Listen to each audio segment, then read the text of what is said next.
Last Sunday, we talked about how that as a parents, as we desire the goal of our parenting, whether they become doctors, CEO, lawyers, educators, athletes, even entertainers, whatever it may be, but primary purpose of our parenting is just like God desires you and I to be the lovers of God above all things. That is our aim for our children. When they grow up, even from their childhood, they learn the way of the Lord and they become lovers of God. In whatever capacity, they become leaders in our society, in our nation, but we desire them to be the lovers of God. And to do that, we ourselves must become first lovers of God, and also as a parents, as the husband and the wife, that we may learn to love one another, and then thirdly, we love our children. So we need to understand this hierarchy of how we are to love in our family. First, we love God, and then we love one another as a couples, and then with an unconditional love that we want to love our children. But also, we want to raise up our children with the training and with the disciplines, because you and I are bound by sinful nature, and that is the same way with our own children.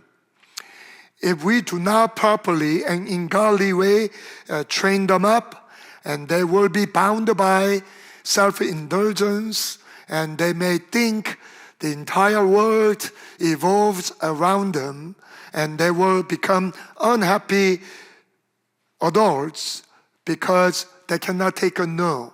And as we know, life is not that easy.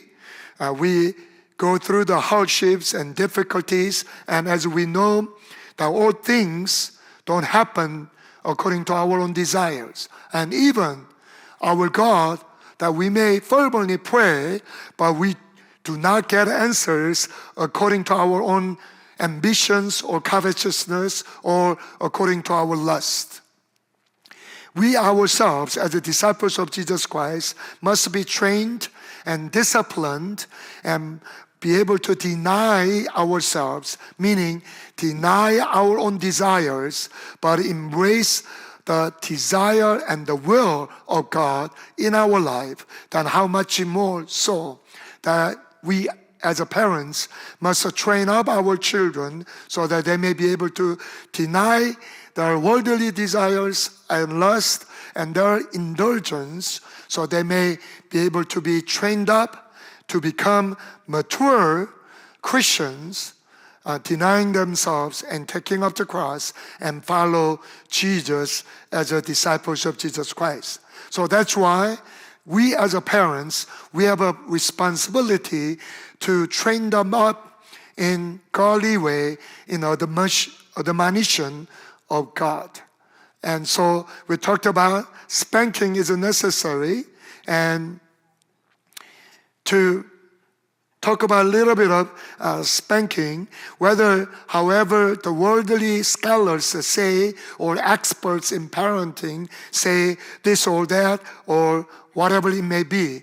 The Bible is clear, and we read numerous passages that God teaches parents to bring about spanking and discipline upon our children, so that they may grow up to be mature Christian and adults, and who are happier, because it has been known if we allow our children to be bound by their own self-indulgence, they grow up to be unhappy adults because they cannot take a no.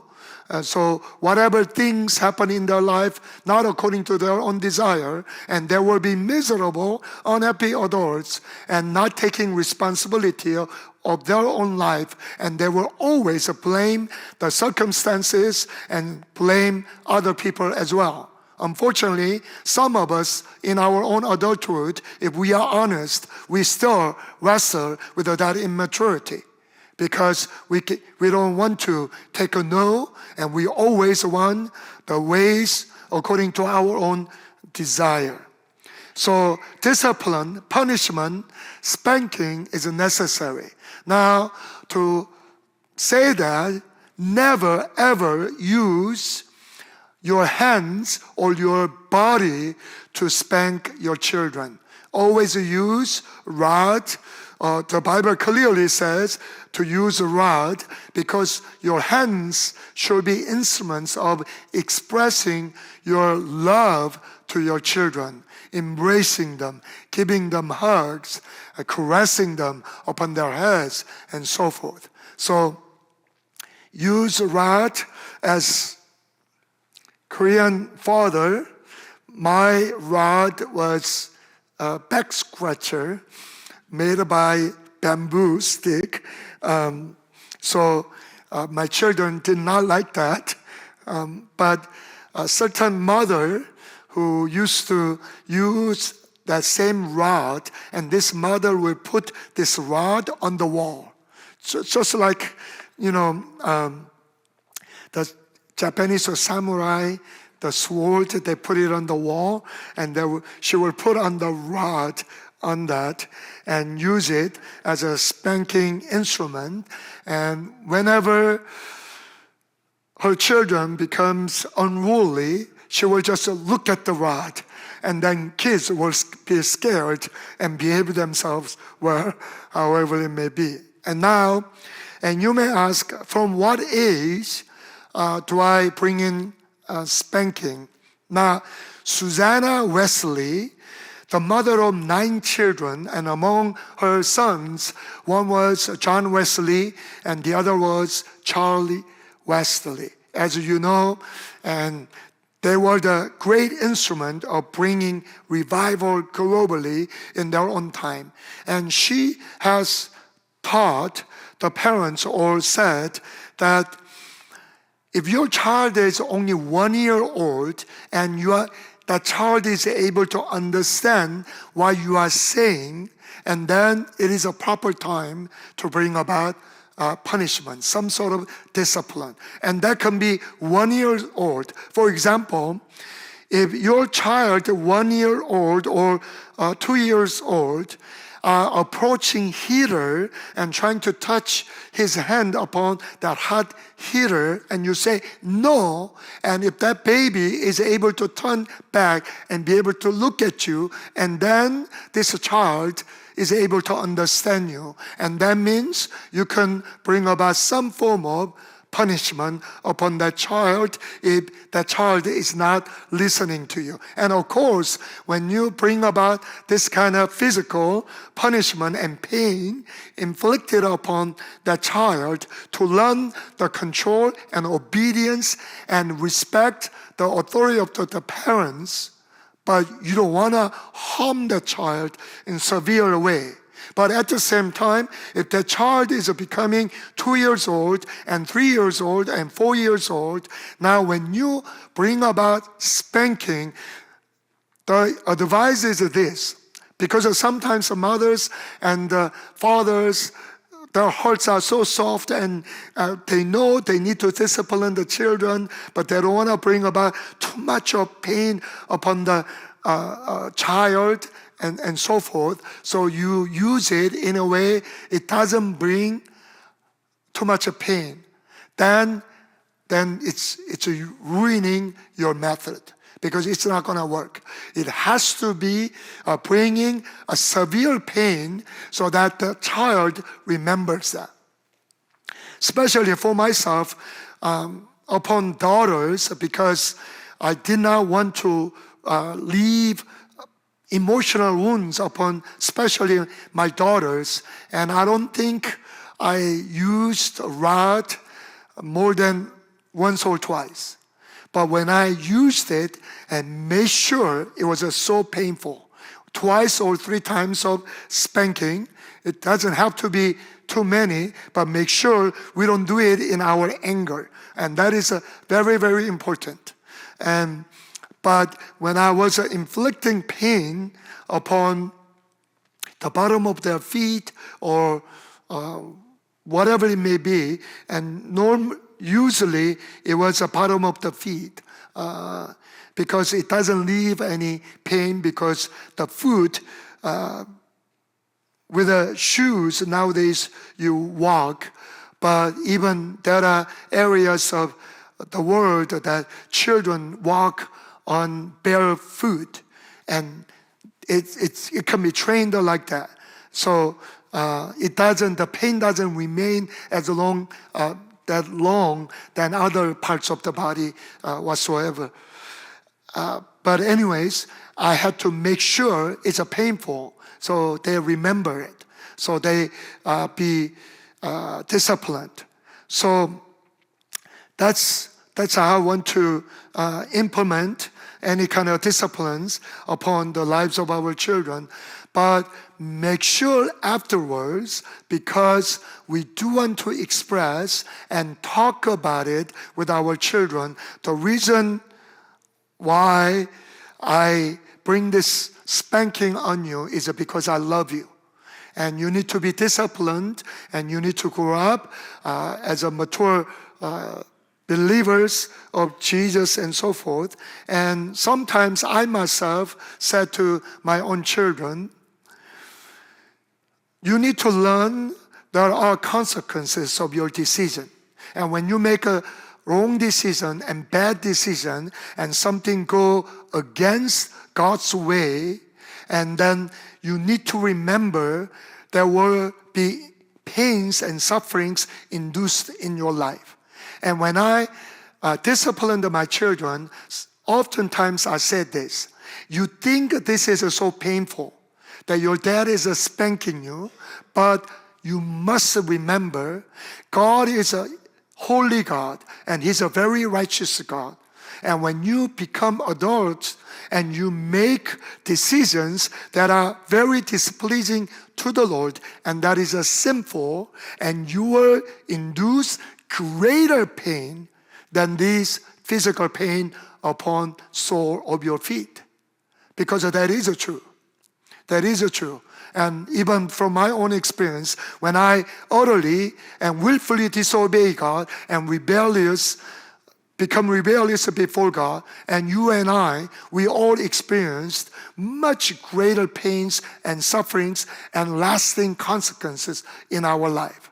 So when we discipline our children, and I used to teach them, you think this is bad, but when you go against God's way, there will be greater pain in the life. So we need to learn to be disciplined, and we need to learn to obey God and His word.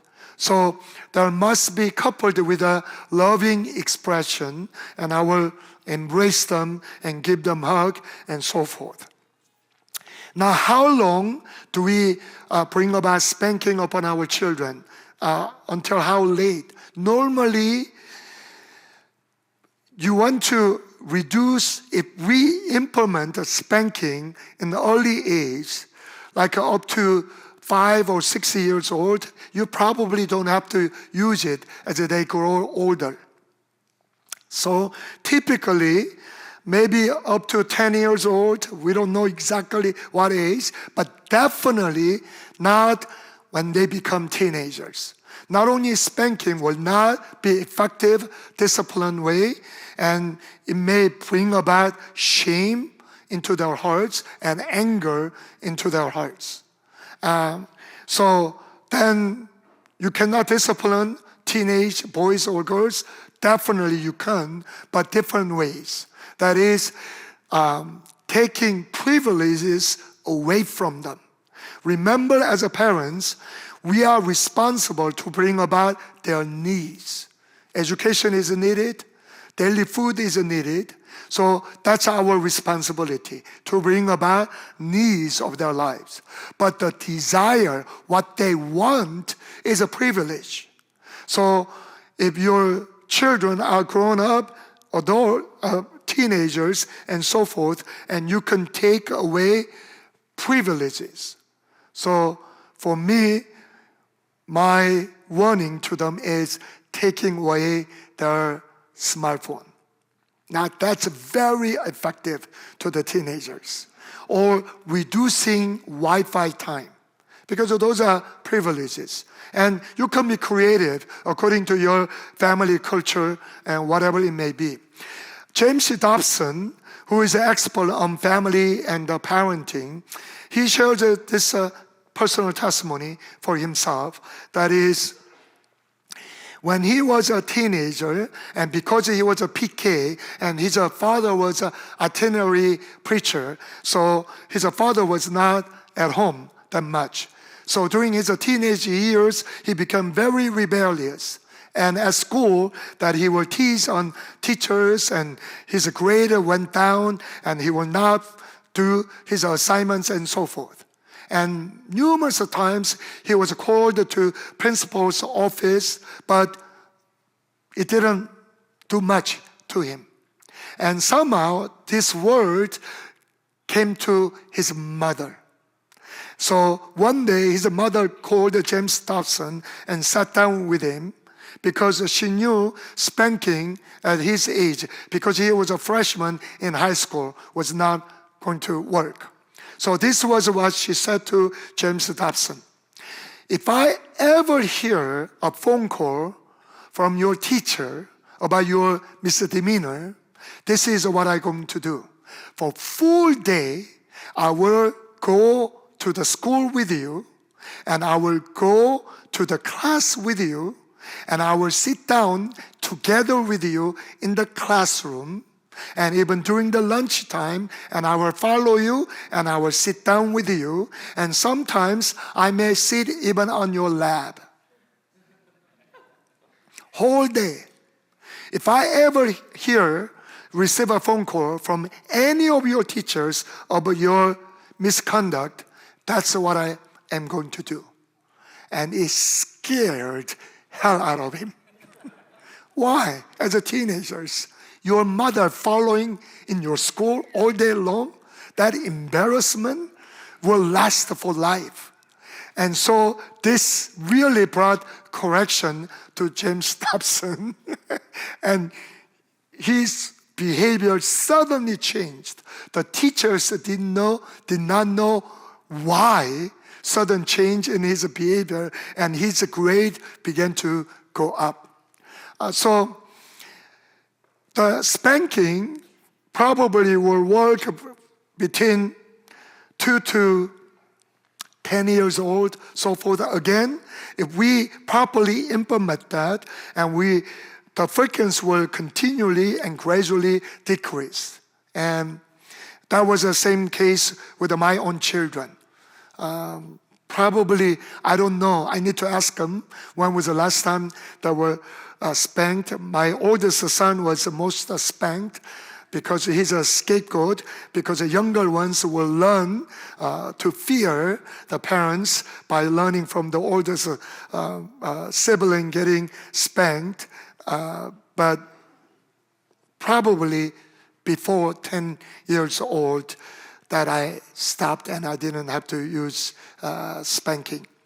One thing, Rab, the writer of Child's Training Tips, those are people who began to read, and you may have read this, because in the Western society, we minimized the capability of our children. If you go to third country in the world, you can find the children are much more responsible and much more disciplined. Like when we go to India, the Indian Sunday worship lasts for 3 hours. But you can see 3 or 4, 5 years old children sitting down on the floor and behaving themselves. And you cannot even dream in American church. But in the Indian church, you can see that. And also, if they misbehave, the adults will come and smack on their heads. Right? And I went to Kenya, and I saw about 4, to me, she looked like only about 5 or 6 years old girl. But she was carrying 1 or 2 years younger brother in her arms and doing house chores and so forth. So you probably also heard, even in the previous generations, the little children were much, much more responsible, much, much more mature earlier than our children in our own days. Why? One of the reasons is because the parents have been spoiling our children and not understanding their capacity and their capabilities. So, and by default, if our children are growing up in America, they are bound by self-indulgence, and by default, most of them are spoiled. And so, and knowing this, us as a parents, we should not be scared and be afraid to bring about discipline upon our children. If we really love them, because God who loves us brings about discipline, right? And as you know, I do not rebuke the members of other churches, because that's not my responsibility. I don't love them as much as I love my own church members. And also, as a parent, you only rebuke, you only spank your own children. If you do that upon other parents' children, then you are out of boundary, out of line. You may be even sued, right? And so that's love, and we need to remember that. So before I went on with this session's topic, I wanted to conclude about bringing about discipline upon our children. Now let's turn our Bible to book of Proverbs, chapter 22, verse 6. Now, this morning, I want to talk about raising our children by modeling. Because not only we want to teach our children with the words, with the discipline, but it is a very important and effective way of parenting is by setting the examples before our children. Because more than what they hear from the children, from the parents, they will do what they see from their parents. So let's read from book of Proverbs, chapter 22, verse 6. Train up a child in the way he should go, and when he's old, he will not depart from it. Train up a child in the way he should go. So we should show our children the way they should go by the example. Now again, let's read the book of Ephesians, chapter 6, verse 4. And you fathers, do not provoke your children to wrath, but bring them up in the training and admonition of the Lord. We talked about last week how fathers or mothers can end up provoking our children to anger. We talked about why sometimes our children can be angry. And one way we provoke our children to anger is through our hypocrisy. Why so many PKs become problematic children? Because they see hypocrisy from their fathers. Because their fathers, as pastors in church, they are so wonderful, amazing spiritual leader. But when they come home, they're so hypocritical. Their lifestyle is so different from the church, but at home. And they begin to see hypocrisy from their fathers and from their parents. And that's why they brew anger in their hearts. So proper way of training our children is by setting the example. By modeling before them is so effective parenting towards our children. Now that's not easy, as we all know. So that's why many times the parents themselves grow up when they begin to have their own children. Why?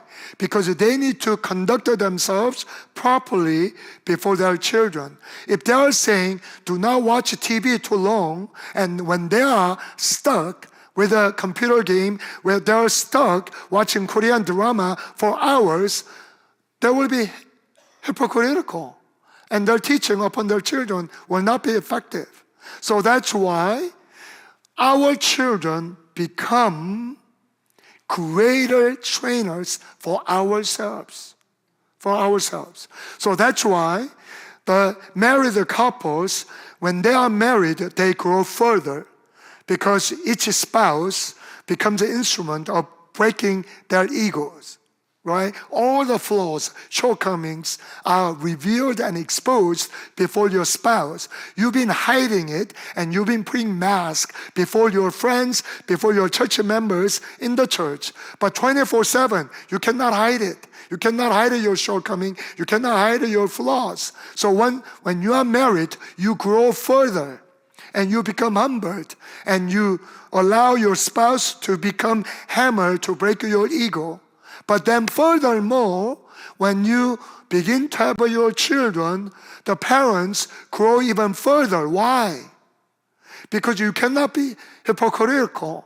And while you want to teach your children, you yourself must live by that standard. And that's why you grow. Otherwise, you will remain as a hypocritical parents, and your children will become angry at you. Why? Because you don't do what you teach them, but you demand them to live according to your standard while you yourself do not live up to it.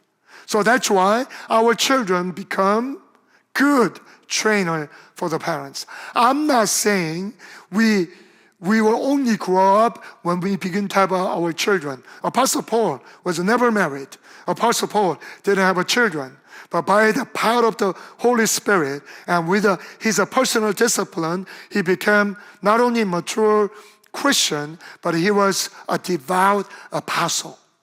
So, but we understand before our children that we become such disciplined parents. Why? Because we cannot afford to be hypocritical. So let's look at 1 Peter. That's same applies to Christian leaders in the church.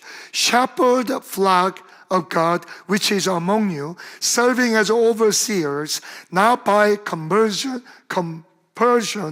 but willingly, not for dishonest gain, but eagerly, nor as being lords over those entrusted to you, but being examples to the flock. And when the chief shepherd appears, you will receive the crown of glory that does not fade away. So even as shepherds, pastors are called to lead our congregation by examples. And you know the Proverbs in America. Because your action speaks so loudly, I cannot hear what you are saying. So that's why my life is exposed before my congregation. And from the podium, what I say and what I teach, if I don't apply to my personal life, then you all see it. You all see it. And I am thankful sometimes my birthday card during Thanksgiving, whatever it may be, I will periodically hear from church members and saying, thank you for leading us by examples. But I know there are blind spots in my life as well, and there are ways that I may be hypocritical, and people don't tell me, but I know because I cannot be a perfect teacher of God's word. But as much as we can at home, before our children, that we must be exemplary because they will follow what they observe from their parents.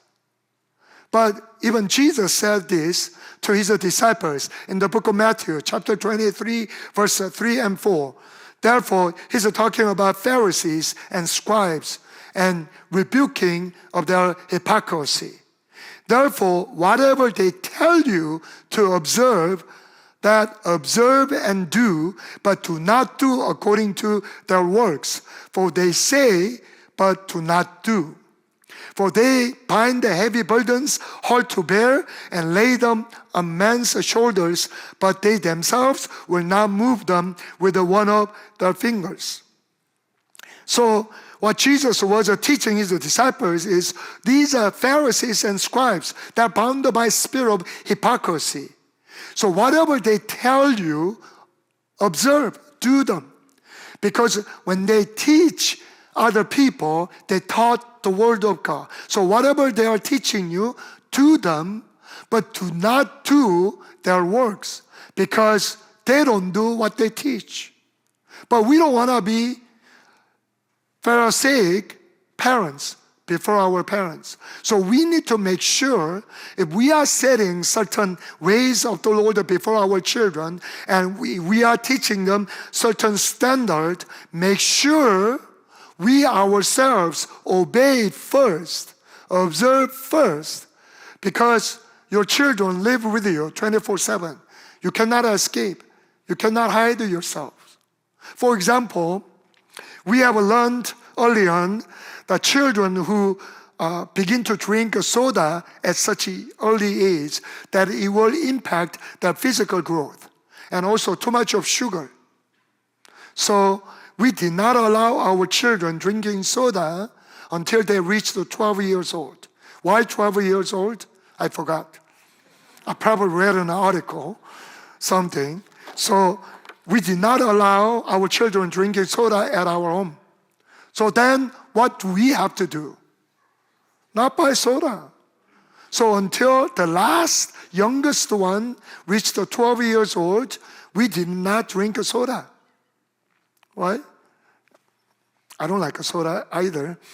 Anyway, it was not too much of sacrifice. So except when we have a guest, that we will buy soda, but after they're gone, we will take them and donate to the church. But they told me later on, secretly, once here and there, they sipped soda.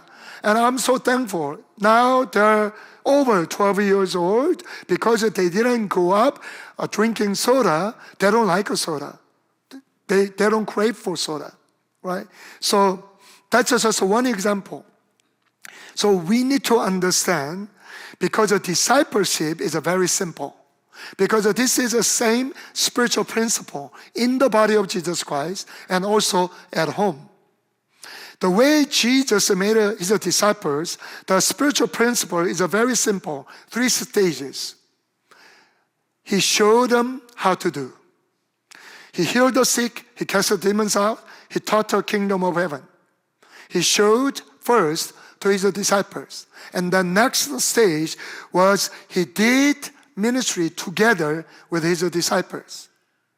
So that's why when he was performing 5 loaves of 2 fish miracles, that not only he did not directly took the bread and gave to the crowd, he gave to the hands of his disciples, and his disciples also took the bread and gave to other multitude, and they saw out of their own hands bread and fish being multiplied. So he did ministry together with his disciples. Now, third stage is he helped them to do better than himself. And that's why in the book of John, chapter 14, verse 12, he said, "He who believes in me will do the works I do, even greater works than I do, they will do, because I go to the Father." And that's a father's heart. That's a mother's heart. We want our children more successful. We want our children to do much, much better than ourselves. That's our heart. So the discipleship, the model was showing them by example. And that's much more effective. When my kids were younger, I enjoyed them so much, and I spoke Korean at home. I still speak Korean at home to my children.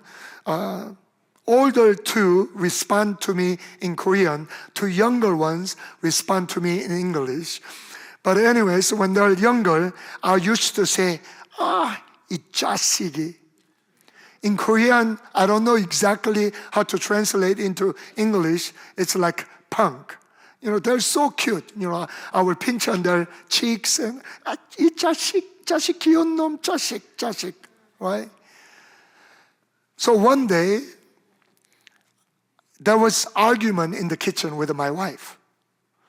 And after argument, I walked out, and my oldest son walked in, and he saw my wife tearing up. And this son, he was only 3 or 4 years old. As I was walking out, he was coming in and saw his mother. You know what he said? "Now you punk, you made my mom cry." That's what he said. Because I used to say, "Punk, you punk, punk." And he would tell me, "See, you punk, you made my mom cry." So the way we say, the way we talk, the way we conduct ourselves, our children will mimic and learn from us. You know, Pastor Sam is a second-generation pastor, and as a second-generation pastor, I see him being very generous. Being generous before God and to other people. Where do you think he learned it from? From Pastor Han. Our senior pastor is one of the most generous pastors I've seen. And this church carries the spirit of generosity. Why? Because our founding pastor, when he was called into full-time ministry, he was a businessman. And back then, 40 years some ago, he lived over $1 million worth of house. And back then, not many Korean immigrants lived in such a luxurious house. But he sold everything, literally everything, when he began this church.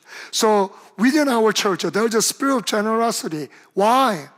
By modeling, by example. And that's why Loren Cunningham said this in his book, Living on the Edge. Financial giving, if you want your congregation to be generous congregation, it's simple. The lead pastor becomes generous. Yes, the church members don't see your offering envelope. They don't know how much you are giving. But God knows.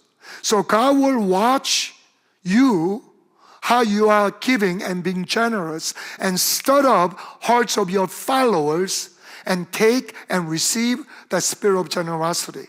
So that's what Jesus said in the book of Matthew chapter 6, verse 6. He's talking about prayer and giving alms to the poor and also fasting. But this spiritual principle applies. But you, when you pray, go into your room, and when you have shut your door, pray to your Father who is in the secret place, and your Father who sees in secret will reward you openly. Pause a moment. You are praying in secret because these hypocrites will love to pray in the streets. Oh, our holy heavenly Father, and so that, looking spiritual before the eyes of men. So Jesus was teaching his disciples, when you pray, go into closet. When you go into closet, no one sees you. They don't know whether you are praying for person or not. But when you pray in the closet, the Father who is in the secret place, he sees you, and your Father who sees in secret will reward you openly. So when we live godly life, when we live a life that is pleasing to the Lord, even though your young children do not see you and don't understand, but God will openly reward you. And one of the ways to reward you is to grow your own children in godly way as you pattern before God and before the children. Of course, this does not always work, because we know from the kings and chronology of the kings in the history of Israel and Judah, like King Hezekiah was a godly king, but his son Manasseh was an evil king. And then after Manasseh, Ammon was also evil king, but Josiah became very godly, reformative king. But there is an undergirding spiritual principle. Again, example, modeling is so effective at parenting at home. And so that's why our children become such a good trainer for the parents, because we need to conduct ourselves. So now let's talk about some categories. So what categories do we want to exemplify before our children? First is a spiritual walk. You desire them to become lovers of God. Then ourselves, we must be the lovers of God. So one area in the spiritual aspect that I implore to you with a great passion, if necessary, with the agony, do not ever compromise your Sunday worship. You do not compromise your worship so that your children learn to become worshipers themselves. When you're traveling, when you go to out of state or family trip, whatever it may be, if you include in that trip, it is a Sunday, make sure, find the local church. Even though it takes some hours on Sunday that you are not able to play together with your children, but you honor God and they watch you, they observe you, they see you. Because it doesn't matter, you teach your children, you cannot compromise Sunday worship and so forth, but by your actions, you consider Sunday worship as an optional, or when things are too hectic, or there are more important items in life, then you can skip your Sunday service, then they will learn it. By the time they become adults, they will not consider worship as an important matter, right? That is the same thing with a prayer. Now, prayer is so important. I am going to talk about next session, raising our children by prayers. And reading the Bible is the same thing. And implementing family worship is so important, but I must confess that I was not that successful. That there was a certain period that we will always have a weekly family worship, but it has been challenging. But as much as we can, that we want to exemplify our spiritual walk with God in front of our children, right? That is the same thing. Offering, giving tithe is the same thing. Sometimes when we put tithe into the envelope, we teach our children, and this belongs to the Lord, and we need to honor God. And when you give an allowance, make sure you teach them to take 10% out of it. And one thing that I encourage you is this. Especially when they grow older and grow out of elementary and go to junior high and high school, make sure you send them to the retreats. Every single retreat. Because all of us, as much as we want to raise our children in faith, in the knowledge of God, no one is perfect. And utilize the church programs, utilize the church events, utilize the church activities so that your children get involved. Avoid the family trips if there is a church retreat, because it can be life-changing experience. Because not many parents are able to lay your hands upon your own child and speak in tongue, and so that they may be able to receive a gift of tongue. My youngest one has not received the gift of tongue yet. All three older ones have received, and gift of tongue, most of them through participating retreats. So we make sure it doesn't matter. Money, do everything you can, even for you, save a lunch money if you don't have money to send your kids to the retreat. It's just so important. Pastor Han used to say, because he was so involved with the ministry, he didn't have time to have a family trip and be able to spend the time with his children. But one thing he did not compromise. He always sent the kids to the retreat. And also our church, this is an amazing thing, that is during the summer retreat, not during the winter time, but during the summer retreat, there is a Saturday evening, they invite the parents to come up to the mountain and have a time of prayer with the children and the parents. Utilize that, because it's so powerful. You know how difficult it is for me? As a preacher, I'm preaching minimum twice, next day. But as a father, I go up to the mountain with my wife and be there. But sometimes I see the children, their parents are home, but they're not up there.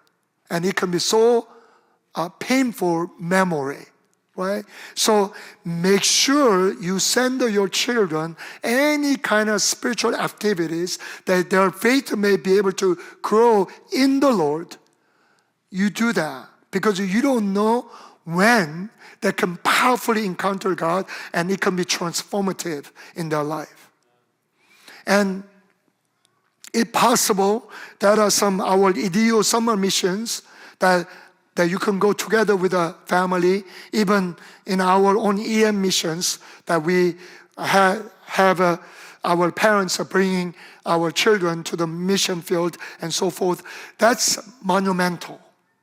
That can really leave lasting impact spiritually for our children.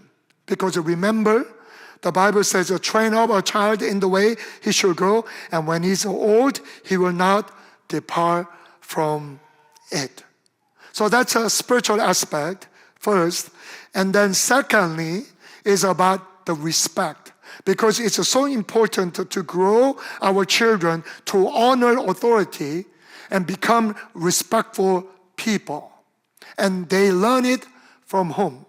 So here are some practical tips that I want to share with you is that moms, when in front of your children, if your husband is asking certain things and at that moment, you don't even agree with him, but in front of your children, to maintain your husband's authority and yours as well, to not reject it, to not dismiss it. Because you want to maintain your own spiritual authority before your own children, and in the eyes of your own children, as a mother, you dishonor and you disobey your own husband, and then immediately you dismiss your own authority before your children. And on the spot, honor your husband, and you can have a private time to come together and make an agreement and amend it if that is necessary. Because remember, especially when they are toddlers, modeling them is so important. And husband as well. If your wife is asking, honey, can you take a trash out? And in front of your children, you say, I'm so tired, whatever excuses you come up, and you also diminish your own authority before your children. And you need to be very intentional, especially when they are very naive and vulnerable during certain stage. That's why, again, your children are good trainers for yourselves. Right? And never argue in front of your children about being disagreeing to one another. It's a very, very unwise. It's so unwise before your children. And another thing is this. If you have a tendency to gossip easily, and you may do so in your children to your own hurt. Because I hear this sometimes. Certain parents, I will say, they're so foolish. And they will talk negatively about their own pastor in front of their own children. And these children will grow up disrespecting spiritual authorities. And you are shackling them of their spiritual growth. And you think, because they're too young, they don't understand what we are talking about. Absolutely not. God is hearing you. So if your children have a tendency to be critical about teachers, about their pastors, perhaps you show them. Perhaps you model them. And that's such a foolishness. And it will be such a hindrance for spiritual growth of your own children. Right? So we, as a pastor, my wife and I, one of our joy is to talk about our ministry because she sees what I don't see and we talk about it. And I always careful. We don't criticize. Sometimes we are frustrated, of course. Between my wife and I, we may share our frustration, but never in front of our children. Never in front of our children. So we don't hear, I don't know, among themselves they may, but in front of us, we don't hear any complaint about their teachers, about their pastors. Maybe teachers here and there. Absolutely not about their pastors. It's all modeling. It's all modeling. You don't want your children to be negative and complainant, then you yourself must be honorable before God. You show the example. Otherwise, it's hypocrisy, right? So these are some examples that I'm sharing. And now let me conclude with some miscellaneous examples. You desire your children to pursue holiness. And I already talked about smartphone. And we did not allow our kids to have a smartphone until they went to high school. This was their greatest complaint. Because whenever they went to school, whenever they went to church, their friends in elementary, they will carry smartphone, iPhone, and all that. And they'll come to me, why can we not have, I cannot even use a Kakao or whatever. We did not even budge. We did not even budge. Yes, we will explain to them, you are vulnerable, and smartphones are very addictive and so forth. We only allow the 3 hours of entertainment during weekend. Only Friday and Saturday. My regret is I should have given them the phone after high school and buy the phones by their own money. I didn't have that strong faith because once they begin to have a smartphone, they begin to crumble down. It was so hard to control. I love screen time. They despise the screen time so often. Dad, can you give me 30 more minutes for this Minecraft or whatever it may be? All that. But we were able to retain that and put it in. For me, it was not that hard. Why? Because I'm doing lifelong media fast. And my wife did not have any choice coming along. So however it may be. So you want your children grow up to be pursuing holiness? You yourself will pursue holiness. Remember, your children are so good trainers. Let's all stand. Again, I encourage you, the 3 books that I recommended to read, because there are so many practical examples that we can learn from. And we cannot talk about everything on Sunday setting. Again, parenting is so similar to pastoring. And I want to encourage all of us, because as you hear this message, and I've been hearing from our single brothers and sisters, even though this is pertaining to the parents, they get also encouraged and admonished because they can see themselves. Even flaws, whatever areas that they need to be improving, and it may be. As we love our children, and we desire our children to become godly children, God-honoring, God-pleasing children,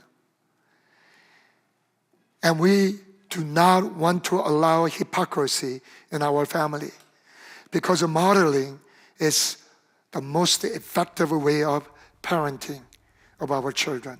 So let's worship the Lord, and let's rely upon God and continually asking Him for mercy and grace upon our families.